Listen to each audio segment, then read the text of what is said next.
Hello everyone, today we discuss disk scheduling algorithms. Disk scheduling algorithms are used to reduce the total seek time of any request. Means हम operating system में जो भी process execute कराएंगे वो total number of कितने times execute हो रही है, मींस टोटल नंबर ऑफ कितने टाइम ड्यूरेशन पे वो एग्जीक्यूट होगी और अपना रिजल्ट प्रोवाइड करेगी।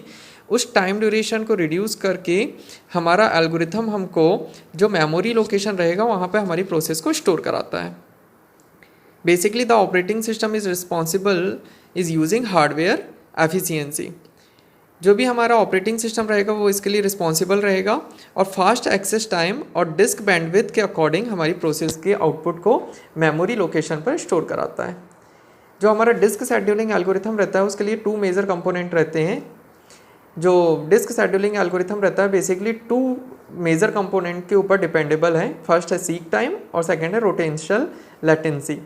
सो सीक टाइम क्या होता है कि seek time is the time for the disk arm to move the heads to the cylinder containing the desired sector.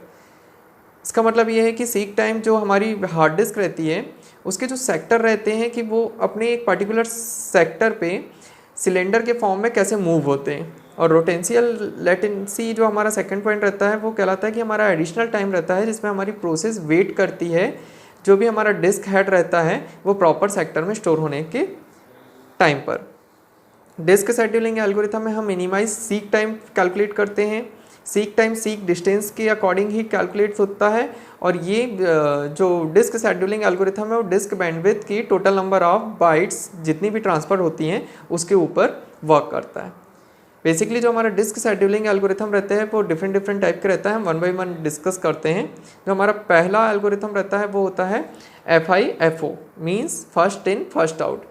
इसके लिए जब हम प्रोसेस को एग्जीक्यूट कराएंगे according to first algorithm FIFO algorithm के अकॉर्डिंग तो हम इसका एक एग्जांपल के थ्रू समझते हैं। देखिए यहाँ पर जो हमको रिक्वेस्ट क्यू दिया रहेगा वो रिक्वेस्ट क्यू रहेगा 0 to 199 मीन्स जो भी हमारा प्रोसेस रहेगी उसमें हम हाईएस्ट टाइम ड्यूरेशन देख लेंगे, हाईएस्ट पॉइंट देख लेंगे, जो भी रहेगा उससे हम एक ज़्यादा पॉइंटर सेट करते हैं। देखिए यहाँ पर एग्जांपल दिया हुआ है 98, 183, 37, 122, 14, 124, 65 और 67 जिसमें हमारा इनिशियल पॉइंटर है हेड पॉइंटर पहले से प्री डिसाइडेड है 53।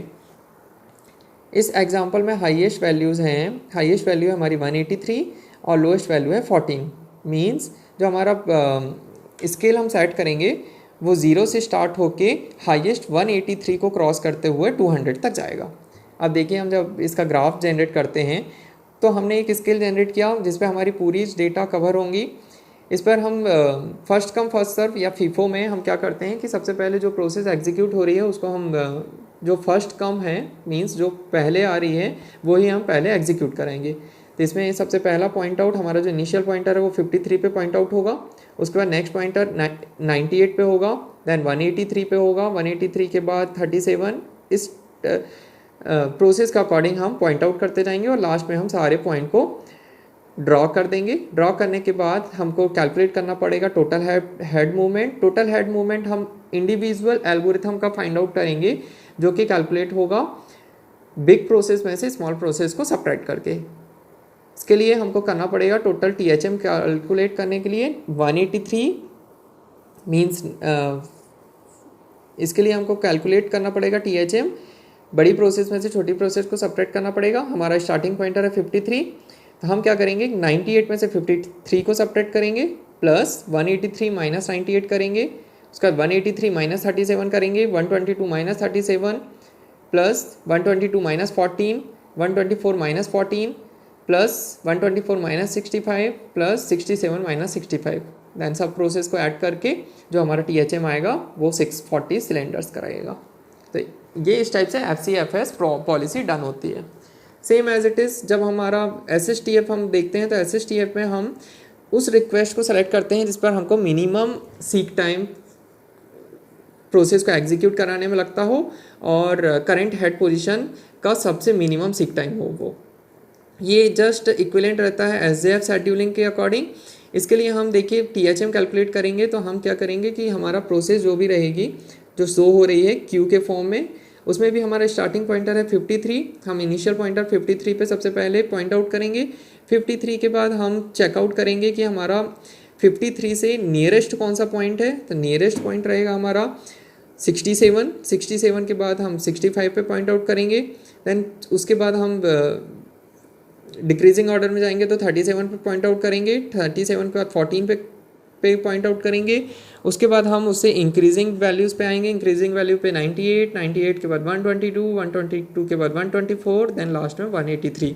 सेम एज इट इज़ हम THM कैलकुलेट करेंगे बिग प्रोसेस में से स्मॉल प्रोसेस को सब्ट्रैक्ट करके लास्ट में सारी प्रोसेस को ऐड कर देंगे, हमारा THM कैलकुलेट होगा, वो रहेगा 236 सिलेंडर्स। इसके बाद जो थर्ड रहता है स्कैन शेड्यूलिंग हमारा थर्ड एल्गोरिथम है जिसपे हम THM कैलकुलेट करेंगे। THM कैलकुलेट करने के लिए हमको इसके लिए अदर एंड पे जाना पड़ता है। अदर एंड के लिए सर्विंग रिक्वेस्ट हम चेकआउट करते हैं। चेकआउट करने के बाद जो भी हेड मूवमेंट रिवर्स ऑर्डर पे रहेगा और हमारी जो प्रोसेस रहेगी उसको हम कंटिन्यू ऑर्डर पे कंटिन्यू करेंगे। इसके लिए देखिए एल्गोरिथम डिज़ाइन किया हुआ है। इसके लिए हमारा जो भी प्रोसेस रहेगी वो प्रोसेस हम क्यू के फॉर्म में दिखाएंगे और ग्राफ डिज़ाइन करने के लिए हम इनिशियल पॉइंटर से अपनी प्रोसेस को स्टार्ट करेंगे। इनिशियल पॉइंटर है हमारा 53। इसके बाद हम जाएंगे 53 के बाद जो भी हमारा 53 से नियरेस्ट पॉइंट रहेगा, नियरेस्ट पॉइंट पे हम डिक्रीजिंग ऑर्डर में आएंगे। डिक्रीजिंग ऑर्डर पे 37 सबसे पहले 53 के नियरेस्ट रहेगा, 37 के बाद 14 के बाद 0, उसके बाद हम इंक्रीजिंग ऑर्डर पे बढ़ते चले जाएंगे 65, 67, 98, 122, 124, देन लास्ट में 183। इसमें भी सेम एज इट इज़ हम बड़ी डेटा में से छोटी डेटा को सब्ट्रैक्ट करेंगे और THM कैलकुलेट करेंगे। THM हमारा रहेगा 208 सिलेंडर्स। लास्ट रहता है हमारा सी स्कैन पॉलिसी में हम करते हैं कि हम मोर यूनिफॉर्म वेटिंग टाइम कैलकुलेट करते हैं जो कि स्कैन पॉलिसी के ऊपर डिपेंडेबल है। इसमें भी सेम एज इट इज़ हम सर्विंग रिक्वेस्ट को पॉइंट आउट करते हैं। सर्विंग रिक्वेस्ट के बाद जो अदर एंड पे हमारी इमीडिएटली रिटर्न पोजीशन रहती है जहाँ से हमारी डिस्क बिगनिंग मीन्स स्टार्ट होती है और विदाउट सर्विंग अ रिक्वेस्ट हम रिटर्निंग अपनी प्रोसेस को एग्जीक्यूट कराते हैं, वो कहलाएगा हमारा सर्कुलर स्कैन पॉलिसी। इस पर देखिए, इसके लिए हम जब क्यू हमारे पास दिया रहता है कि जो भी क्यू की डेटा रहेगी उसमें हम इनिशियल पॉइंटर से प्रोसेस को स्टार्ट करेंगे। इनिशियल पॉइंटर पे हमारी डेटा है 53। उसके बाद जो इंक्रीजिंग ऑर्डर पे हम जाएंगे, 53 से बड़ी डेटा है 65, 67, देन 67 के बाद 98, 98 के बाद 122, 124, 183 के बाद हम डिक्रीजिंग ऑर्डर पे आएंगे 0, 14 और 37। इसके लिए भी हम THM कैलकुलेट करेंगे और THM जो भी हमारा बड़ी डेटा में से छोटी डेटा को सब्ट्रैक्ट करने पे हमको एक टोटल काउंट मिलेगा, वो हमारा सी स्कैन का THM रहेगा। लास्ट में हम चारों एल्गोरिथम की 4 कंप्लीट एल्गोरिथम्स की THM को कैलकुलेट करेंगे और जो भी एल्गोरिथम में सबसे छोटा THM रहेगा वो हमारा डिस्क शेड्यूलिंग का मेमोरी स्पेस को प्रोसेस को एग्जीक्यूट कराने के बाद मेमोरी एड्रेस स्पेस लेगा और फाइल ऑर्गेनाइजेशन सिस्टम में प्रोसेस को स्टोर करा के उस एल्गोरिथम के थ्रू हम अपनी प्रोसेस को एग्जीक्यूट कराएंगे। Disk scheduling algorithm exam point of view से बहुत ही इंपॉर्टेंट है। ये जनरली शॉर्ट नोट में आता है।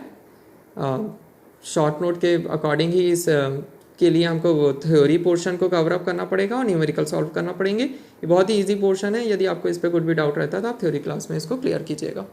Thank you.